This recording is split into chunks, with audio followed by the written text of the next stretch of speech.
उत्तर प्रदेश की सियासत में बवाल मचा हुआ है। पहले ब्राह्मण तो अब ठाकुर लॉबी भी बीजेपी से नाराज नजर आ रही है।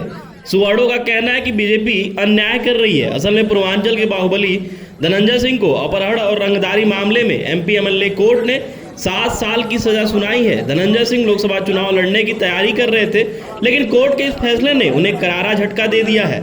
लोक प्रतिनिधित्व अधिनियम के तहत किसी भी नेता या जनप्रतिनिधि को 2 या 2 साल से अधिक की सजा मिलने पर सजा की अवधि पूरी होने से 6 साल बाद तक चुनाव लड़ने पर रोक लगा दी जाती है। जौनपुर एमपी एमएलए कोर्ट की सजा के बाद धनंजय सिंह वर्तमान स्थिति से करीब 13 सालों तक चुनाव लड़ पाने में कामयाब नहीं हो पाएंगे। असल में नमामि गंगे प्रोजेक्ट के प्रोजेक्ट मैनेजर अभिनव सिंघल के अपहरण और रंगदारी मांगने के मामले में पूर्व सांसद धनंजय सिंह और उनके सहयोगी संतोष विक्रम को आरोपी बनाया गया था। जौनपुर की एमपी एमएलए कोर्ट ने उनके खिलाफ चल रहे मामले में मंगलवार को फैसला सुनाते हुए दोषी करार दिया था। बुधवार को सजा के बिंदु पर सुनवाई हुई। कोर्ट ने पूर्व सांसद को 7 सालों की सजा का ऐलान किया।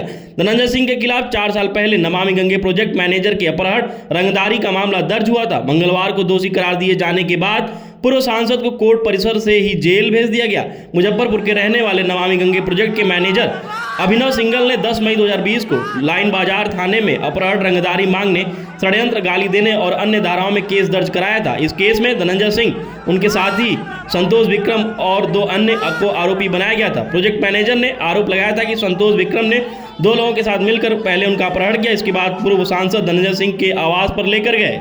अभिनव सिंघल ने आगे आरोप लगाया था कि धनंजय सिंह ने अपने आवास पर असलाह दिखाकर गालियां देते हुए प्रोजेक्ट में कम गुणवत्ता वाली सामग्री की आपूर्ति के लिए दबाव बनाना शुरू किया। इससे इनकार करने पर धमकी देते हुए रंगदारी भी मांगी। केस दर्ज होने के बाद 10 मई को ही धनंजय सिंह को पुलिस ने गिरफ्तार कर लिया। बाद में उन्हें जमानत दे दी गई, जिसके बाद पुलिस की कार्रवाई जारी रही। पुलिस ने जांच पूरी कर पूर्व सांसद और संतोष विक्रम के खिलाफ कोर्ट में आरोप पत्र दाखिल किया। मंगलवार 5 मार्च को जौनपुर विशेष जज एमपी एमएलए कोर्ट शरद त्रिपाठी ने पूर्व सांसद और संतोष विक्रम को दोषी करार दिया। सरकारी वकील सतीश कुमार पांडे ने कहा कि सजा पर सुनवाई के बाद फैसले सुनाया गया है। कोर्ट ने दोनों अभियुक्तों को बराबर की सजा सुनाई है। इस मामले में दबाव बनाने का अलग ही खेल खेला गया। पूर्व सांसद धनंजय सिंह और उनके साथी संतोष विक्रम के मामले में वादी और गवाह पक्ष ने अपनी गवाही बदल दी थी।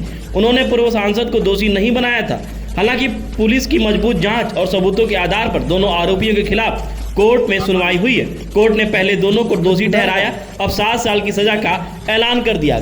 धनंजय सिंह का जेल जाना उनके शुभचिंतकों के लिए निराशा है, क्योंकि बाहुबली धनंजय सिंह ने लोकसभा चुनाव लड़ने का ऐलान कर दिया था। उम्मीद जताई जा रही है कि धनंजय सिंह की पत्नी श्रीकला रेड्डी चुनाव मैदान में उतर सकती हैं।